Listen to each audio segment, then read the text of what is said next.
Hello students from 6th standard. Today we are going to do science experiment to find out the presence of oxygen in water.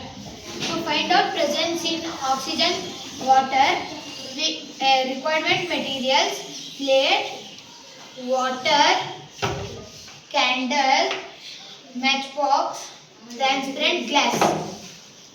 Method of experiment: place the plate to fix the candle. Candle, fill the sufficient amount of water.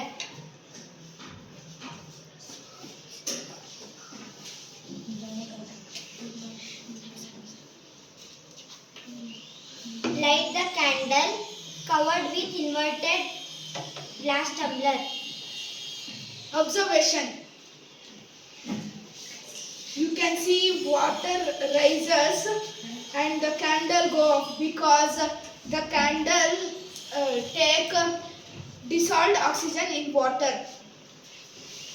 The conclusion of the water dissolved oxygen is that the oxygen is dissolved in water. Thank you.